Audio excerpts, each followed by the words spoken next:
So, are we about to see the rubber meet the road in a way with some of these?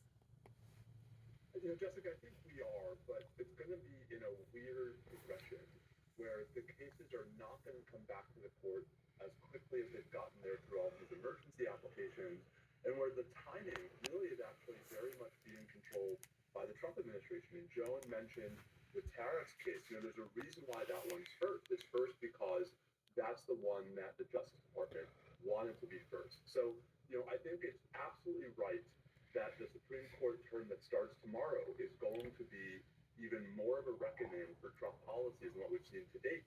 But I think the reckoning might tilt toward the Trump administration earlier on when it's the cases that the Justice Department hustled to the court, and maybe only against the administration as we get further into the term. And one of the biggest cases involving the president maybe if the court decides whether his sweeping tariffs, obviously centerpiece of his economic agenda, are legal. Are there any tea leaves to be read here? Any signals? It's hard to read tea leaves because, Jessica, here, everyone wanted the court to take this case, and everyone wanted the court to hurry to take this case. And so it's not clear that the justices have been playing any favorites. The larger question in the tariffs case, though, is a question that we're seeing so many times with this administration, which is if Congress has said you have certain authorities when certain things are true on the ground, and the president or other members of the administration say things are true that we all just know are not, to what extent can the courts really look behind those kinds of assertions? To what extent can the courts look behind, the president saying things like there's war in Portland? And the tariffs case are, in some respects, the appetizer course for that meal, because President Trump has claimed that the tariffs are necessary to meet this massive economic emergency.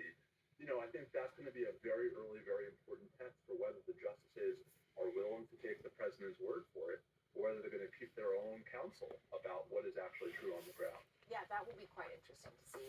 We also know, because the Supreme Court said this week, that it will wait until January now to decide on the president's efforts to fire the Fed governor, Lisa Cook.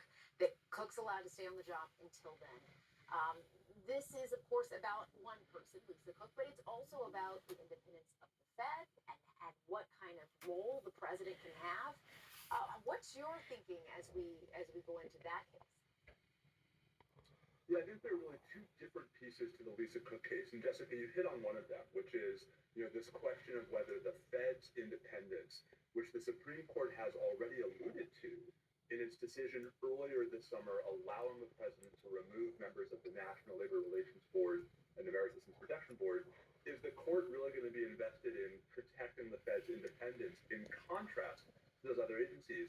But the second piece, Jessica, is in the Lisa Cook case, we have another example of the president saying things as a basis for his actions that really don't appear to be true, namely the allegation that Lisa Cook engaged in mortgage fraud. We've now seen substantial reporting both from our colleagues at CNN and on other media sources that was all just not true, that it was pretextual. And so I think part of the question for the Supreme Court in the Cook case is, can the president say I'm firing someone for cause in a context in which it's pretty clear he didn't have cause?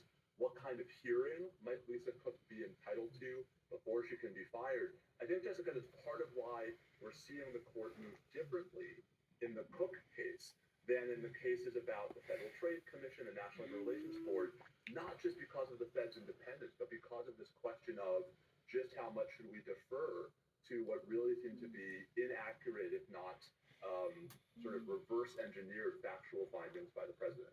Yeah, that and two, just this idea of what is cause, right? And that sounds like a very legal question, but I think that's going to be important as well. Absolutely, because Jessica, if cause is whatever the president says it is, then the Fed's independence isn't worth very much, right? If the whole fight here is over the constitutionality of statutes Congress has enacted that say that the president can't fire these senior agency officials without cause, but the president in turn can say cause means whatever I say it means, then this all just goes away. And so it's part of why I think it's interesting that the Supreme Court is not just hearing the Cook case in January, but it's hearing this other case in December about Rebecca Slaughter, the last Democratic member of the Federal Trade Commission.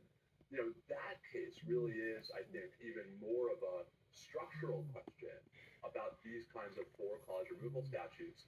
Is the court going to try to maybe split the difference where, President Trump is allowed to remove Rebecca Slaughter, indeed he already has, but he's not allowed to remove Lisa Cook? And if so, how big of a deal is that if it really is just carving out the Fed? Are there other agencies whose independence is worth protecting, like the Federal Reserve? Jessica, it's part of why this term is going to be so fascinating to watch, not just now at the beginning and next year at the end, but to see how these cases relate to each other as they progress. Yeah, for sure. All right, Steve, great to see you. Thanks so much. Thank you. Straight ahead.